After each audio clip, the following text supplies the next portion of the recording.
And welcome here to TalkFCB, and welcome back to the channel today, guys, for a full Barça news roundup. And again, it's going to be more on the longer side today because I really appreciate your feedback there on the longer format video I did the other day. I honestly didn't realise that you would enjoy it as much as you did. So thank you to all of you there who really did leave some nice comments. And well, today we've got lots of topics on the way again, a real variety in what we're talking about, including some young talents at Barça. And that involves, of course, Lamine Yamal. You've got Jorge Mendes, who's really in the thick of things at the club right now, involving the Joaos. And we're also going to be talking, yes, about Paulo Dybala. It is all coming your way. Lots to discuss. So let's do it. Because let me first of all kick off today's video by saying a big thank you indeed to Jesse for the super thanks that was left in my last video there. I really appreciate the token of support. It really means a lot to me here on the channel. So thank you indeed for that. And let's get started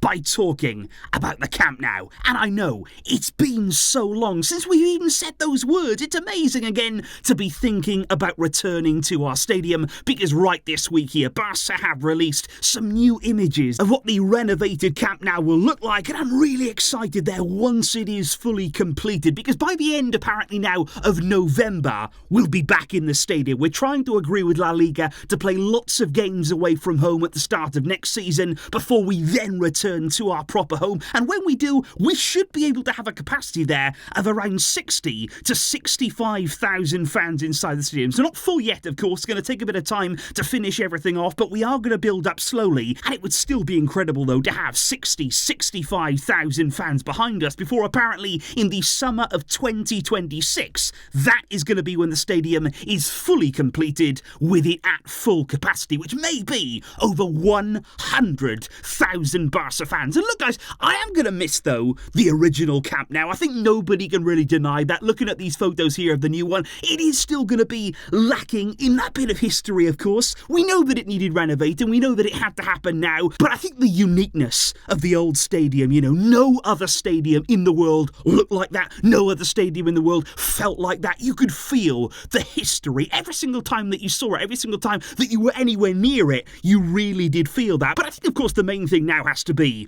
we've got to create our own memories, simple as that. In the new one, we've got to make that our new fortress now next season. That is so important there, to create new special moments with it, because I think we've really struggled this season at the Olympic Stadium. Obviously we've only used it here in an emergency situation, but it just hasn't been as intimidating, has it, for opposition players coming to play Barca. They found it more comfortable at the Olympic Stadium, and Barcelona players I think have really lacked the boost of the Camp Nou behind them. We are going to have that back from next season, and I cannot wait to get back home. But if we do then move on to talk about young Pau Cubarsi, because this is somebody of course who's gained a lot of attention during the year so far, where he really has exploded onto the scene in the Barcelona first team. And I think certainly there, it's his ability, it's his calmness at his young age, and given his lack of experience to play out the back, he looks so confident doing that, and it really is incredible to see there at the heart of the Barca defence. That is always going to get people talking, and what we have started to hear now in the media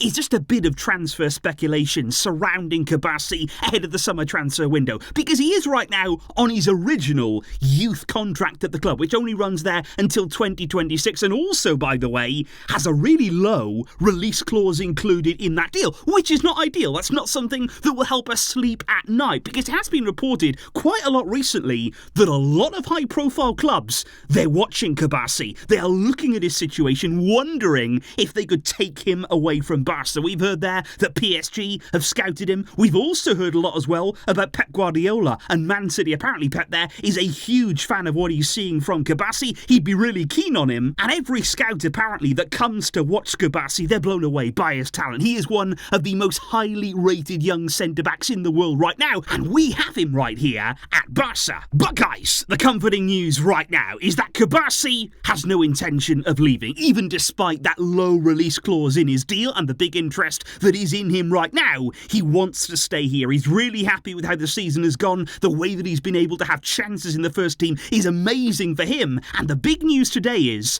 Barça have now officially submitted a new contract offer to him. Barça are really keen right now to improve his salary, of course, to keep him at the club on a multi-year deal, to tie him down long-term, of course, at the club. They really want Cubarsi here, and there is so much hope there that he can be a big talent for years to come. And it's not only him either, because Barça now have also submitted contract renewal offers to Hector Fort and also there to Mark Guiu. And Barça are really keen right now to reward the players, the younger ones there who've stepped up this season, who've had first team chances. They want to make it known that they value their efforts, that they value their talent. They want to keep them at the club. And also looking ahead to next season, when they may indeed gain more prominence, we might see them even more in the first team. That's why Barça want to keep them all here. And we might actually see Hector Fort apparently playing against Mallorca this Friday. Which brings me on then to discuss Fermin Lopez, because he obviously came on for the injured Frenkie de Jong after 26 minutes in the game against Athletic Club. And well,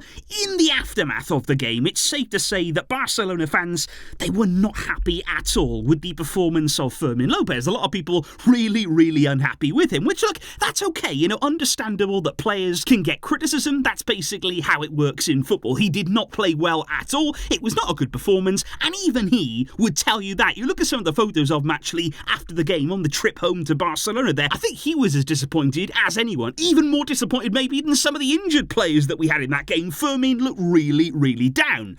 But what I just want to say here about Fermin Lopez is, I think the key is to not go overboard in the aftermath here. I don't think we need to say, look, get Fermin out of the team. He's not good enough to be a Barcelona player. He doesn't have the talent to be here. We must get rid of him now.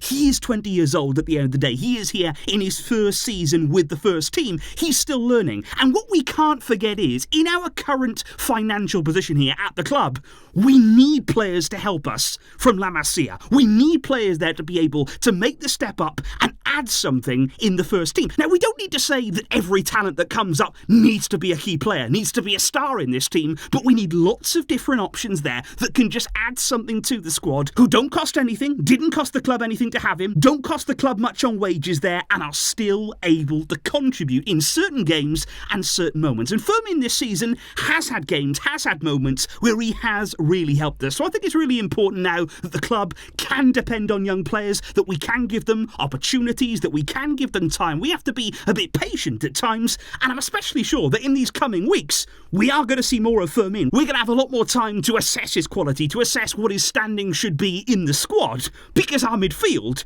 has been obliterated by injuries. Which, speaking then about the games to come in these coming weeks, big important games to come for Barça, I think we have to talk now about Vitor Roque, because I do genuinely believe here there's concern in his camp on Roque's side right now, and I kind of expected this, to be honest. After the game at the weekend, when he was an unused sub against Athletic Club, you knew there might be a bit of fallout on this, and maybe there's a bit of pressure coming from Roque's entourage that we're seeing appear in the media today, because Joaquim Piera, who is, by the way, a very reliable source there, was very close to the Roque deal when it was on the verge of happening. He's close to Brazilian players, and he says right now that Roque's entourage is really concerned about the number of minutes that he's getting at Barca right now. They are not happy with the way, really, that the early stages of his career here are developing, with them specifically stating there was 2 games there that Barca desperately needed a goal at San Mamés against Athletic Club,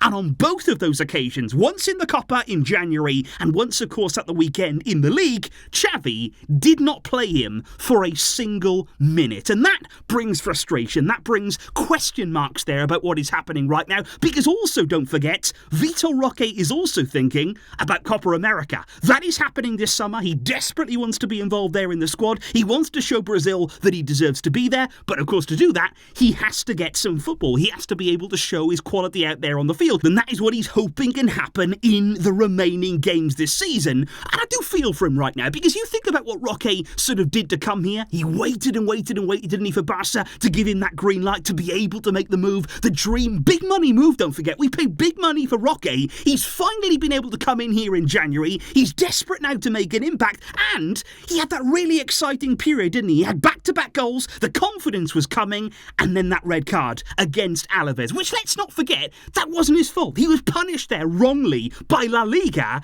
and since that moment he's been unable to get real minutes again. He's been unable to really find momentum, and I do feel for him right now, because I think he does deserve more minutes. I think we deserve to see him more in this team here, and especially when we are seeing him, not just playing him over on the left-hand side. He's not a left winger. He was not signed here to be a winger. He is a centre-forward. He wants to be in goal-scoring positions. He's shown us already that he can score goals, and I think we have to see more of him here. In these final games of the season, we want to see what he can do. We want to see what we paid the big money for, and that means getting him out there on the pitch. Which, on the topic of bright young forwards, brings us on now to talk about Lamine Yamal, because he obviously was rested against Getafe first of all, and then people were quite surprised when he started from the bench again on Sunday against Athletic Club there, with Rafinha preferred on the right wing, although Yamal did eventually come on for the injured Pedri, but he did again start from the bench. And there have been reports here after the game now that Barca are just being a bit cautious with him, because apparently he has a bit of knee discomfort. Barca are keeping a really close eye on that ahead of the game on Friday against Mallorca, and especially right now they're thinking about the game against Napoli. That goes for everybody, I feel. Barca right now want all of our players to stay fit and to be ready for that big game against Napoli, so maybe we won't actually see Yamal on Friday against Mallorca from the start, because they want him to be ready and to be free of any discomfort, which of course is the absolute right decision. But speaking more about Yamal right now, especially now when we come on to talk about Jorge Mendes, who is the agent of Yamal, along with many other Barcelona players, it has been said in the last few weeks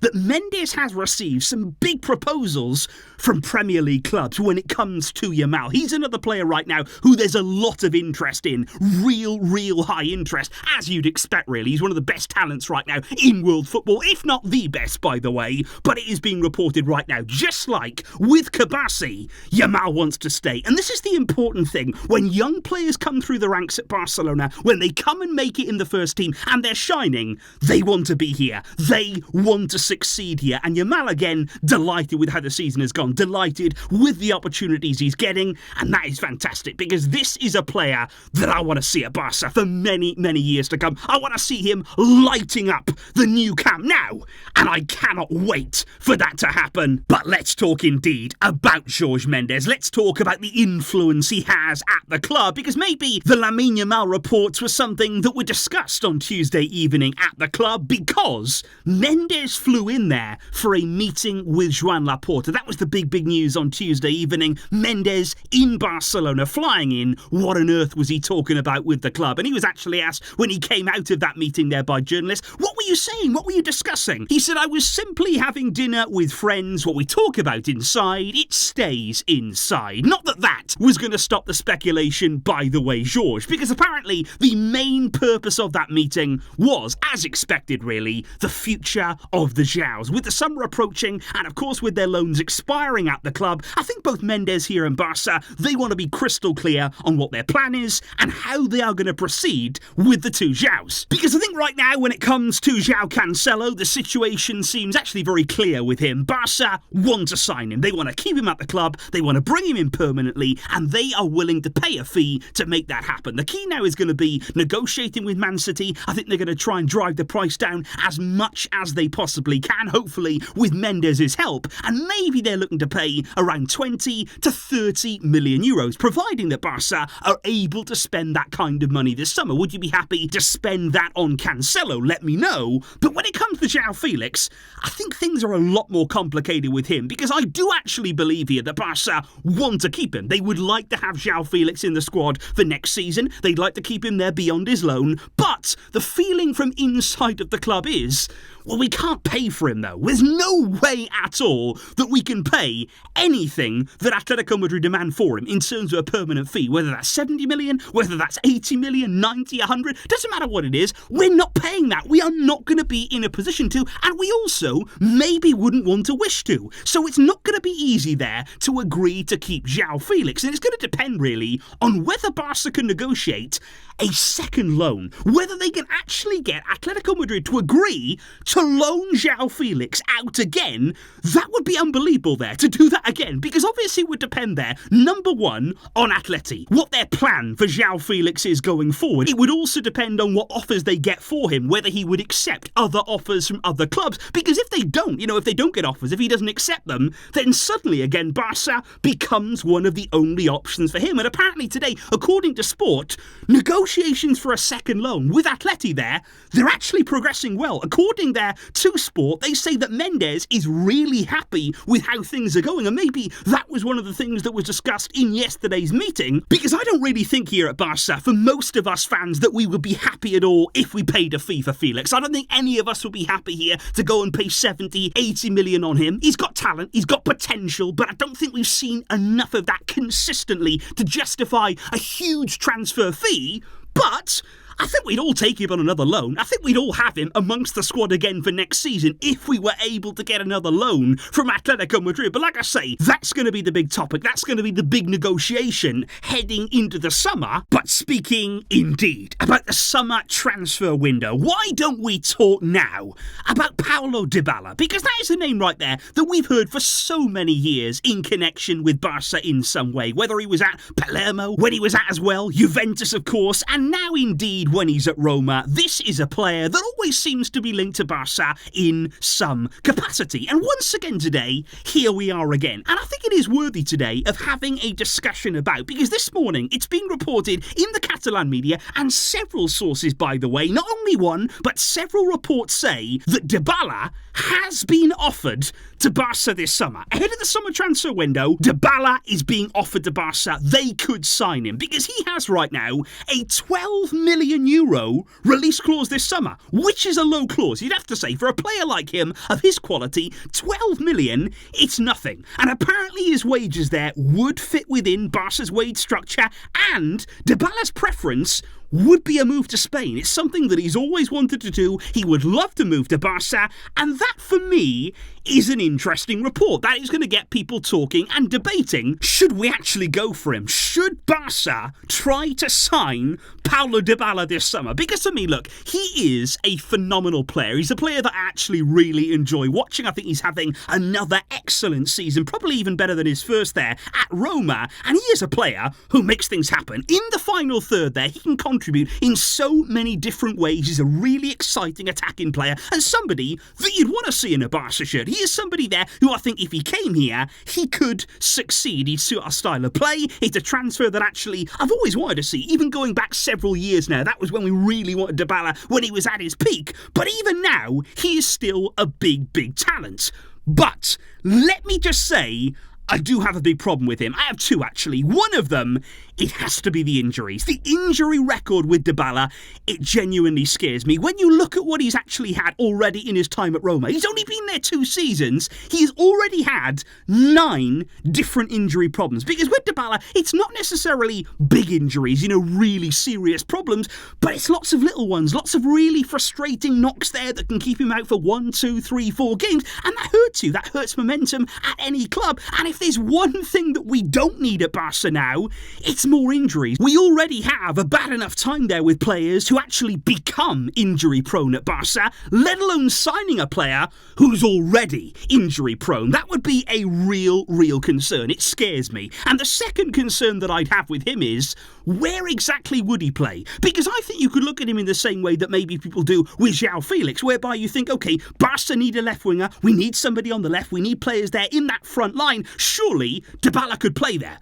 But the problem with him, just like maybe with Joao Felix, is he plays down the middle. His best position has always been as a secondary striker, playing there behind a centre forward. And would he be playing there at Barca? Would he be able to play his best football at the club in that area? Because I'm not sure he would play there. Of course, it all depends as well on the new coach, what the new coach wants to do, what kind of setup that we are going to take. But I just think right now, as much as he is incredibly talented, 12 million euros is an absolute bargain. Even at 30 years old, he's not a youngster anymore. He does have years left though at the top level. He would be a bargain at that price, and he could still provide you with real magic. But I just think at this point it would be a big risk on Barca's side because of those injuries. We are so traumatised right now by injury problems. problems. And apparently right now, Barça, they're not getting too drawn on Dybala. They don't see him right now as a priority, but they do see him as an option. They are keeping the option there if they need it. Depends maybe on what happens with Joao Felix, but it's one to keep an eye on. And it's certainly one that I want you to tell me in the comments down below here today. Would you take the risk on Paulo Dybala? Do you see him as a player who could come in here and really have a positive impact at the club? Would you like to see him in a Barca shirt? Please do let me know in the comments here today. And once again, guys, I hope you have enjoyed here the big news roundup, the long news roundup with plenty packed into today's video. I really appreciate all your thoughts and all of your support here on the channel. It means the world to me, and I will see you soon because we'll be talking more before you know it. Thank you indeed, guys. But until next time, as always, Visca, El Barça.